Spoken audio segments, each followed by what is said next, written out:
kita bagi-bagi info penting ke orang-orang gitu kan. Kita terima aduan terus kita bantu sebar, mana tahu ada yang bisa bantu atau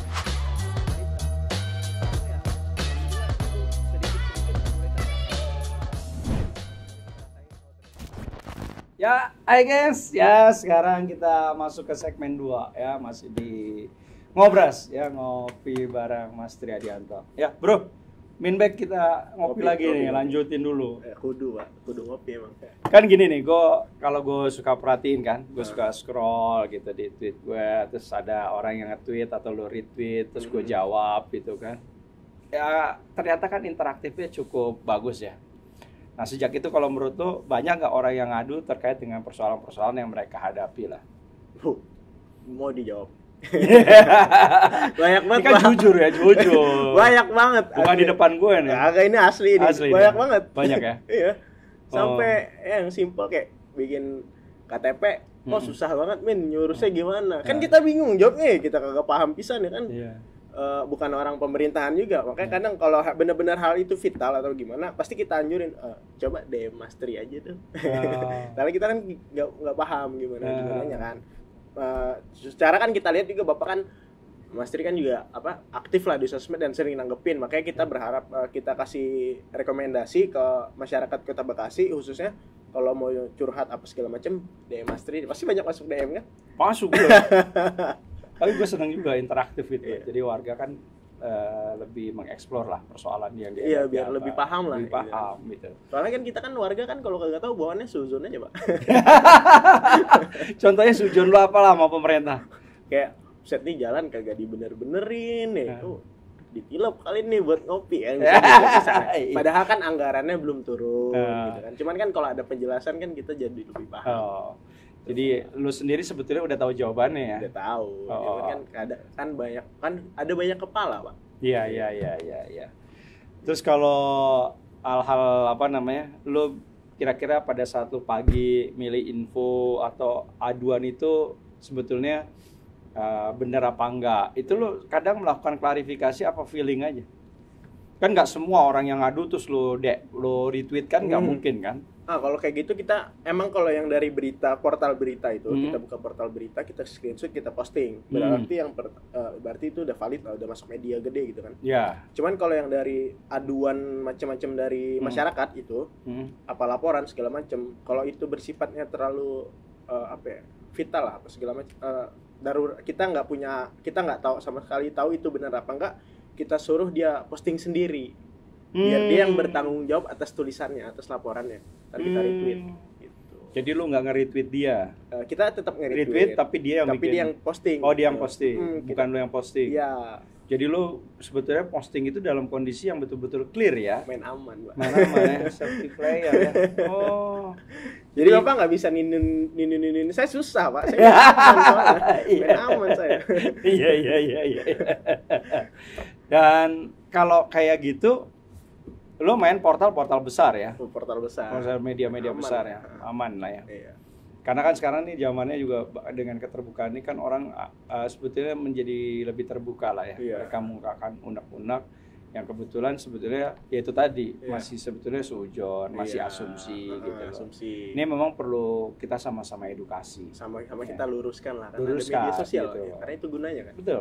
Karena jejak digital nggak bisa hilang. Iya. Ya, orang udah sakit hati cuma ucapannya maaf doang kan. Iya. Itu yang menurut gue akan menurunkan imun kita menghadapi COVID-19. Ini Pak, banyak yang ngeluh kalau ngurus KTP kok lama katanya. Ini yang gue juga bingung gitu ya. Bingung juga. Jadi di beberapa yang sudah DM ke gue itu biasanya nggak sampai sehari selesai. Karena memang harusnya seperti itu. Mungkin yang terjadi adalah kita kan sudah pakai itu tuh punya aplikasi e-open. Cuman kan e-open ada banyak hal. Banyak errornya juga. Kendalanya error tadi. Nah makanya kalau memang itu ya datang aja ke kecamatan atau ke kelurahan, nanti dibantu kemudian secara manualnya. Gitu sih, kalau itu harusnya sih hari itu bisa selesai ya jadinya. Hanya yang paling lama adalah mensinkronisasi data. Karena begitu lo dapat KTP, ini kan harus sinkronisasi. KTP yang kita buat ini ada dengan BPJS gitu loh, dengan BPJS Tenaga Kerja, dengan yang lain-lainnya nih. Termasuk terkait dengan bank dan lain sebagainya. Jadi lo punya KTP baru, belum tentu lo bisa bikin itu tuh apa namanya buku bank. Karena nomornya tuh belum tersinkronisasi. Nah, tersinkronisasi ini adanya di Kementerian Dalam Negeri. Gitu loh. Nah, ini Kementerian Dalam Negeri kan ngadepinnya se-Indonesia nih. Nah, memang ini butuh waktu nih. Ya, jadi kita pun udah lepas tuh, tapi yang penting kalau orang udah punya KTP itu sebenarnya sudah clear lah ya. Nah, ini yang kadang orang mau minta jaminan ke BPJS, termasuk BPJS baik itu tenaga kerja maupun kesehatan, ini menjadi terkendala. Gitu. Makanya pemerintah kemudian sekarang kan bikin yang namanya layanan kesehatan masyarakat. Jadi kalau misalnya dia belum tersinkronisasi, ya udah dia tetap mendapatkan pelayanan, tapi ntar yang bayar pemerintah daerah deh gitu. Sama ini Pak, Transpatriot tuh. Kenapa Transpatriot? Banyak yang ngeluh. Ngeluhnya apa? Ini ya? apa katanya nggak jelas apa halte ke haltenya apa gimana gitu. Informasinya kurang inilah. Kita sedang lagi perbaikan manajemen kayaknya. Manajemen di internal Transpatriot sedang kita optimalisasikan ya terkait dengan proses pelayanan yang ada. Jadi doakan saja, mudah-mudahan segera bisa kita perbaiki. Termasuk di dalamnya adalah jaringan yang akan kita tambah. Ya, karena memang sekarang ini kan ada beberapa jaringan yang sudah jalan terpaksa kita hentikan karena memang terkait dengan subsidi yang kita berikan. Subsidinya juga sudah berkurang. Nah, ini yang kita lagi proses lah. Mudah-mudahan dalam kontestasinya si COVID-19 ini bisa selesai ya sehingga kita bisa mungkin mulai garap lagi gitu. Sama banyak banget nih gue mau nanya nih Mas. Banyak juga nih. Apa nih? Jalan Bantar Gebang itu kenapa nggak dibenerin tuh? Mungkin bisa dijelaskan lah ke yang denger gitu kan. Sekarang kayaknya udah mulai kontrak ya. Kemarin tuh kan proses lelang ya. Karena sebetulnya mau diperbaiki tahun lalu. Terus tahun lalu kita duitnya habis. Karena itu jalannya kan jalan provinsi. Iya. Oh, Narogong Bantar Gebang. Narogong itu provinsi ya? Provinsi, mulai dari Siliwangi sampai nanti nembusnya ke Gunung Putri itu namanya sebetulnya masih Siliwangi. Gitu loh. Nah, itu satu ruas jalan itu oleh provinsi. Nah, tahun kemarin itu udah ada dananya.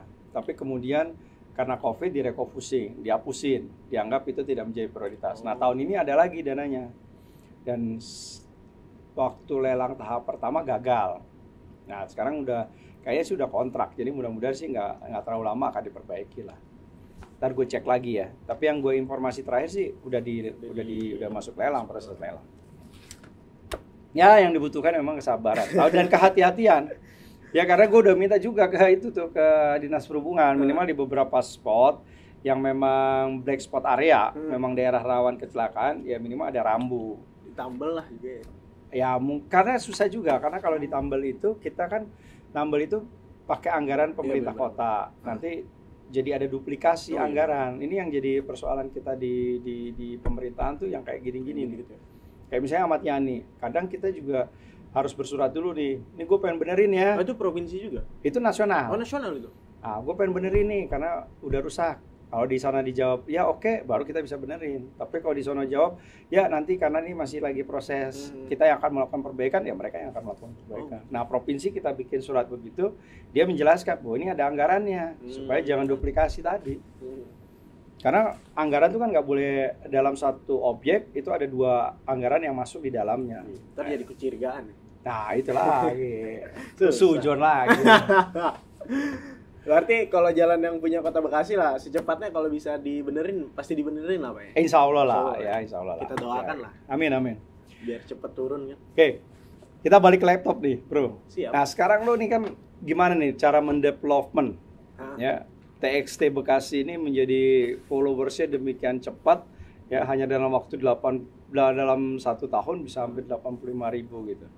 Gue iri juga nih, kayaknya gue harus belajar banyak. Kayaknya harus dirubah sih. TXT Mastery itu.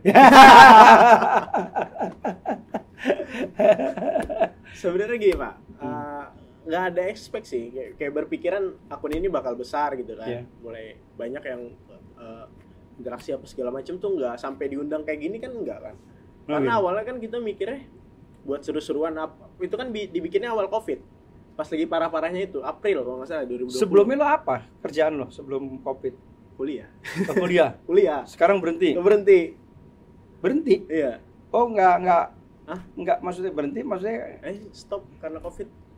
Capek Pak, online Pak asli. Gile juga lu. Kan jadi mau lebih fokus ke Twitter dulu deh gitu. Twitter dulu ya. Lu ngambil apa dulu kuliah? Dulu salah satu bikin akun ini karena dulu ngambilnya PR, public relation. Jadi pas itu kan awal Covid itu kan lockdown. Kita kan juga kan panik lah sebagai orang yang dulunya sering nongkrong ya, seluruh Indonesia yang ngerasain lah begitu kan. Terus baca berita yang berat-berat banget soal pandemi, kita kan kaget ya, nggak pernah pandemi sebelumnya kan. Mana pendapat-pendapat yang ngacol, apa nasi uduk lah, saya bisa sehat, apa segala macem gitu kan. Terus berita positif segala macam itu kan bikin pusing kan Pak. Jadi kita bikin tuh, apalagi kan kita nggak bisa ketemu orang lain gitu kan. Jadi kita bikin wadah yang bisa bikin postingan berita itu dicernanya lebih santai. Berita-berita berat itu diterimanya pakai ketawa gitu. Kita bikin akun TXT awalnya begitu. Terus sebagai wadah buat anak-anak Bekasi yang lagi lockdown apa segala macam tuh bisa saling interaksi lewat Twitter kita gitu, saling kenal lewat situ. Jadi awalnya nggak berespek lebih. Nggak ada ekspektasi lebih ya? Nggak ada ekspektasi lebih. Nah terus gimana lo? Pernah nggak lo ninu gitu lo pas lo nge-tweet dari aduan warga gitu gimana? Sebenarnya ini saya yang nanya nih. Gue yang nanya ke Mas Tri sebenarnya. Ya gue yang nanya. Kita tuh pernah masuk rapat nggak itu kan? Gimana lo kalau lo gitu? Takut. Lo merasa juga kayak gitu loh? Lo merasa juga kayak gitu? Kayaknya pernah ya. Soalnya ya, kita gimana Pak ya? Kita kan warga ya kan. Dan banyak juga warga yang curhat ke kita. Sebenarnya sih kita berada di netral sih sebenarnya. Kita bantu warga menyampaikan ini ke pemerintah ya. Semoga bisa didengar gitu. Adapun baiknya dari pemerintah pasti kita apresiasi gitu kan. Cuman kalau ada yang jeleknya nggak bisa. Kita harus seimbangkan. Kalau ada positif ada negatif ya. Siap. Apresiasi ya harus ada kritik juga. Jadi sebenarnya tinggal bagaimana kita berjiwa besar. Okay. Tergantung pemerintah nerima. Masa sih gitu kan. Oke, bro ya. Udah tahap segmen yang kedua selesai ya. Kita nanti lanjut ke segmen 3. Oke, kita balik lagi di segmen yang ketiga ya. Alhamdulillah ya kita masih tetap segar ya menghadapi COVID-19 ya. Buat kalian yang masih WFH, yang mau yang kuliah, yang mau kerja, yang masih gawe ya. Dan jangan ikutin dia ya pesanan gua. Masa gara-gara COVID dia berhenti kuliah, ampun dah ya. Tapi tentunya itu tadi karena ada yang buat dia menjadi lebih dinamis ya, ada satu harapan besar ya bahwa mereka dengan tidak kuliah pun ya dia bisa konsentrasi untuk menjalankan yang namanya TXT Bekasi. Bro, ini kan nama lo udah Islami banget. Ya kan? Terus gue dengar juga lo ya azannya bagus ya, ngajinya juga keren gitu kan. Lu kayak cocoknya jadi ustadz bro. Gimana kira-kira bro? Agak cocok Pak. Soalnya kita nggak punya ilmu gitu kan. Oh gitu? Iya. Sebelumnya sih gue sempet ngajar di pesantren. Ngajar ya? Ngajar. Oh ya? Pesantren mana? Di Riau. Pesantren Tahfiz Putri. Putri ya, lagi ya? Iya, gue ngajar bahasa Inggris waktu itu. Cuman karena. Tapi asal lo dari Bekasi? Asal dari Riau, cuman udah lama di Bekasi. Asal di Riau. Itu gue ngajar di sono, cuman ngerasa nggak passion gue. Balik lagi lah ke Bekasi. Oh dari Bekasi ke Riau, balik lagi ke Bekasi. Jadi gue ngerasa cocok nih. Dan walaupun ya pengen lah, cuma nanti gitu. Setelah ilmu udah cukup. Oh gitu ya. Tapi cita-cita mau ke sono ada ya? Ada pasti. Ya pastilah ya. Iya. Kan kita. Tapi penampilan lu rubah dulu dong. Iya. Nah, kan Ustadz gaul nih, Ustadz gaul. Sekarang kan belum, makanya masih bebas nih. Nah, gue dengar kan lu lagi launching nih, Warbex. Iya, Warbex. Ada udah berapa sekarang? Warbex di dekat situ Revo Panjang. Udah berapa nih ini cabang Warbex? Sama yang di Bekasi Utara baru mau launching, cuman kan masih PPKM. Oh gitu ya? Kalau itu Backspace namanya. Apa itu Backspace? Space-nya warga Bekasi lah. Oh. Ruang buat warga Bekasi. Oh. Kalau Backspace kalau Warbex warungnya warga Bekasi. Oh. Kalau Backspace ruangnya warga Bekasi.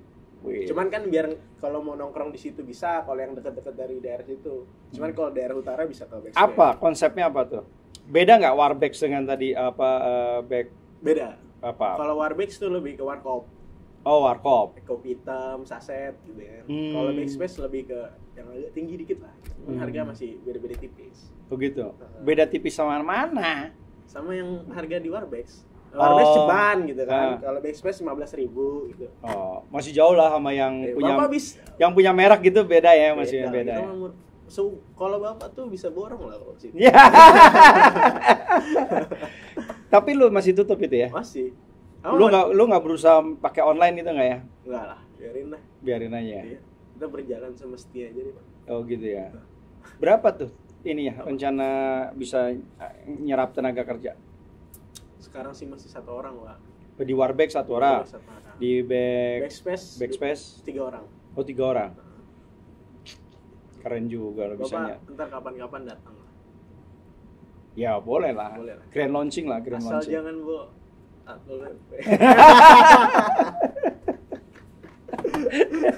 ruangan tetap terbuka gitu. Ada di luar, ada di dalam. Baik Warbex maupun Backspace. Betul. Oh. Bisa santai kan? Santai ya. Wifi-nya kencang lah ya. Yang penting kan itu dulu. Hotspot HP saya, Pak. Aduh, capek deh.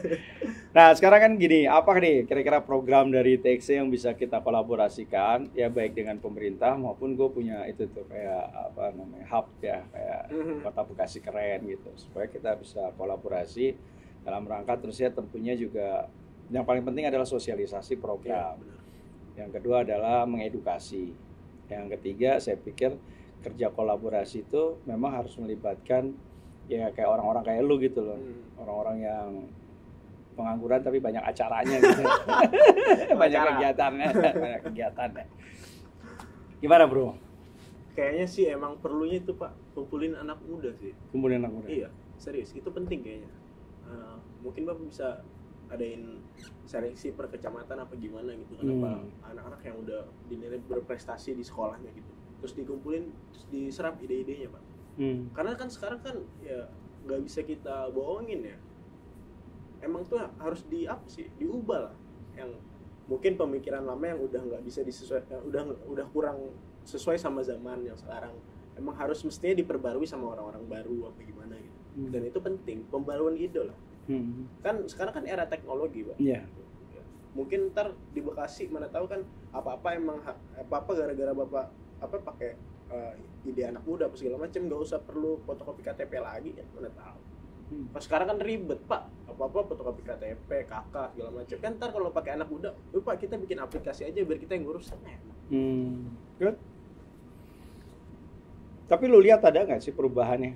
Ada. Ternyata ada sekarang tuh anak muda relatif lebih diperhatikan gitu. Lu ada lihat tren itu nggak gitu? Lihat ya. Iya, lebih banyak pun PDKT ke anak muda sih. Karena ya emang sekarang eranya era digital gitu, dan anak muda lebih paham tentang itu gitu kan. Gitu menurut gue, Mas. Tapi kan kegiatan-kegiatan yang sifatnya tidak hanya teknologi kan juga diperlukan. Karena orang juga harus berekspresi kan, kayak olahraga, terus hobi. Gue pikir itu juga penting juga ya. Turnamen futsal seru juga kayaknya. Betul. Gue lagi nyoba yang udah lu lihat tuh belum tuh yang di bawah tol Cipendawa. Oh, itu skateboard ya? Itu sepeda. Oh, sepeda itu? Itu sepeda. Itu BMX. Lu punya nggak BMX? Beliin dong, gimana sih? Apa taruh gratis lah di situ, Pak, biar kita coba. Terus sama di situ gue bikin itu basketball street. Oh, basketball. Ya, jadi kan dekat rumah saya itu, Pak. Lalu mana katanya Bantar Gebang? Ya kan flyover Cipendawa kan? Iya. Apa yang di Rawa Panjang? Cipendawa. Kan saya lu kayaknya nggak baca detik lu. Di detik aja masuk gitu. Woi, gimana sih?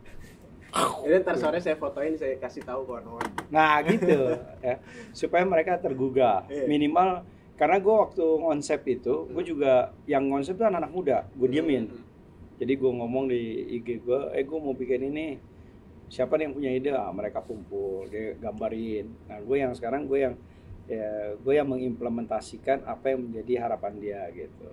Sampai udah dibangun nih, Pak ini salah nih Pak, ketinggian, potong lagi. Kadang anak-anak itu, ampun dah. Keren. Iya, potong lagi karena terlalu dekat sama itunya kan. Tapi nurut kan Pak, disuruh potong? Ya nurut lah, dia yang mau make. Iya. Daripada gue bangun gue paksain nggak dipakai kan juga, iya nggak? Ya. Jadi artinya itu kan, jadi mereka yang berpikir dan mereka juga harus bertanggung jawab. Bener. Besok lu jangan lu rawat ya, lu juga pakai gitu loh, jangan lu yang punya konsep gue suruh gue yang make kan gitu. Jadi dia harus juga mempertanggungjawabkan apa yang dia kepengen. Terus kita ngedesain bareng-bareng. Ayo kita mau bikin nih lapangan basket buat 3 lawan 3 gitu kan. Jadi kita bikin, karena memang kan susah nih nyari lapangan kan sekarang udah susah. Nah kita mengoptimalisasi tempat-tempat yang mungkin bisa kita explore lah. Ruang inilah ya. Ruang publik lah. Ruang publik. Emang ya. Bekasi lagi butuh banget Pak. Nah jadi nanti mudah-mudahan itu tadi kita nanti jadiin tempat buat nongkrong. Nah itu sih bisa juga sih, karena sebenarnya sononya masih belum kita konsepin mau dibuatin apa gitu. Bayangan gue tuh tengahnya juga hari-hari tertentu bisa kita tutup buat main futsal. Iya, futsal di asal gitu. di aspal, street ball. Boleh lah nanti kita keren. Ya kita konsepin.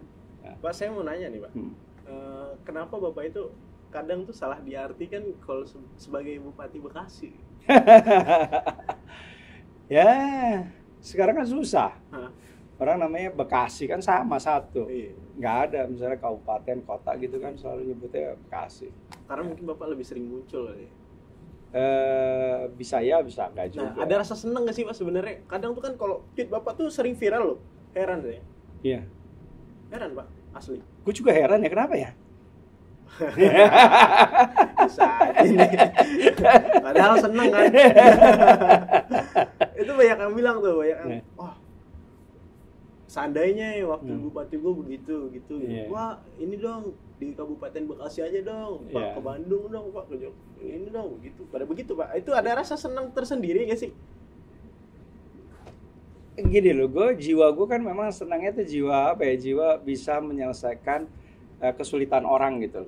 Bahagia gue tuh sebenarnya itu nolong gitu. Bahagia gue kalau dia punya kesusahan, gue bisa bantu tuh gue bahagia gitu. Itu kayak nggak tahu ya, itu sifat dasar gue gitu. Jadi gue juga kadang ya kalau kita di media sosial kan kadang nggak pernah tahu tuh dia siapa. Iya benar. Ya kan? Pak jalan rusak, Pak gue putus sama cewek gue gitu kan, repot juga. Gitu ya? Ada. Pak tadi malam saya dikerasin sama suami saya, ada juga. Iya kan? Ya kayak gitu kan. Bener. Kalau kita lelah kan nggak bisa. Ya, tapi kita memberikan semangat, spirit. Dan itu menurut gue bagian dari experience kehidupan aja. Apa yang gue alami kok gue nggak kayak gitu ya gitu loh. Ya, dan gue tidak berharap itu tadi. Jadi kalau misalnya ada kayak gitu biasanya gue, oh ya udah ntar saya sampein lah ke Pak Bupati gitu. Enak-enak aja lah ya nggak? Hidup kan kalau menurut gue kita harus bisa berbuat baik kepada banyak orang. Bener banget. Kan gitu dah. Jadi hidup jadi santai kan? Lebih enjoy aja. Lebih enjoy ya. Terus apa nih bro, terakhir pesan lo kepada para netizen yang ada di Kota Bekasi? Pesan terakhir sih, tapi saya jangan pesan terakhir. Jangan Pak nih, saya mau nanya satu kali apa lagi. Soalnya dari tadi nih kayak ada mengganjal gitu. Apa nih? Kalau saya ninu ada backingan kan sebenarnya. Soalnya kritik saya kan mau nggak mau ya. Karena kan kadang ada yang aneh-aneh banget Pak. Iya. Laporan apa segala macam, mau nggak mau tuh kan kita kebaca kan, oh bisa gini gitu ya. Padahal kan udah digaji kok, malas-malasan atau gimana kan kadang. Ya gimana ya kan gitu. Kalau itu mah di apa yang gue bilang tadi, kita berjiwa besar aja, berjiwa besar aja kayak gitu. Laporin aja Pak kalau saya masuk rapat Pak. Biar bisa ngumpet kita. Gue mah nggak, kalau gue tipe kalian nggak gitu. Gue langsung dijemput aja. Selesai itu udah kalau dijemput. Ini mah bercanda doang. Iya, bercanda doang. Bercanda doang kok. Iya, ini nino aja. Bercanda. Nah, jadi ya udah, apa lo pesan lo terakhir? Ya, pesan buat netizen sih sebenarnya gini sih. Kalau mau langsung urusan vital berarti Bapak bersedia ya menerima ini ya. Gue vital dan non vital gue seneng lah. Seneng ya? Iya. Tuh. Batri udah apa siap aja deh, menampung aspirasi masyarakat. Lu mah gak ada lah. Nah, lu mau gua ada ya. Iya. Harapannya sih ya apa ya, sama-sama bersinergi lah. Ya. Dan setiap pertanyaan apa kekeliruan dari masyarakat bahwa bisa bantu buat meluruskan, kasih penjelasan gitu kan. Dan kita pun netizen pun semoga bisa lebih santai dalam menyampaikan, lebih bahasanya lebih santai, nggak pakai emosi lah. Gitu sih harapan saya sih. Karena kan bersosmed kan sebenarnya kan nyari lepas penat apa ya, bukan buat capek-capean nih. Terus jadi kita ikut sosmed jadi stres gitu ya. Iya kan balik kerja kan buka HP malah ngomel-ngomel kan makin pusing ya. Kalau saya nganggur mah bodo amat kan. Nggak pusing gitu. Itu sih Pak. Ya. Kalau dari Bapak apa nih? Harapan ke sosmed. Kalau saya dari awal saya ingin berharap bahwa sebetulnya ada masukan, ide, saran ya dalam rangka tentunya pemerintah ini kan pengen visinya tercapai nih. Pemerintah punya visi sesuai nggak sih sebetulnya dengan harapan masyarakat gitu. Kan pasti ada disparitas nih. Masyarakat pengen ke sono, jangan-jangan visi misi pemerintah ke sini. Nah, ini bagaimana kita menyatukan ini gitu loh. Dan terus kemudian masyarakat juga mungkin bersabar terkait dengan berbagai proses yang memang sedang dalam proses sedang dilaksanakan, akan dilaksanakan gitu. Jadi ya sama-sama aja. Kita berkolaborasi, ya saya tunggulah ya masukannya buat teman-teman, apalagi buat anak-anak muda yang dia punya energi kan luar biasa tuh. Ya, dia punya daya lompatan yang tinggi, pikirannya udah ke depan, jauh ke depan. Akhirnya dia mikirnya di awang-awang gitu. Ngayal itu. Halu kalau bahasa sekarang. Oke, jadi saya kira itu selesai ya, kita sampai di segmen yang ketiga ini. Ucapan terima kasih buat Binbek ya, semoga obrolan kita hari ini ya terkait dengan sosial media dapat memberikan satu inspirasi, pengetahuan, edukasi, dan pada akhirnya kita sama-sama punya keinginan yang sama ya. Hidup bisa berbuat baik terhadap orang banyak, dan tentunya proses pembangunan yang ada di Kota Bekasi pun bisa sejalan dengan apa yang diinginkan oleh warga masyarakatnya. Terima kasih. Wabillahi taufiq hidayah. Wassalamualaikum warahmatullahi wabarakatuh.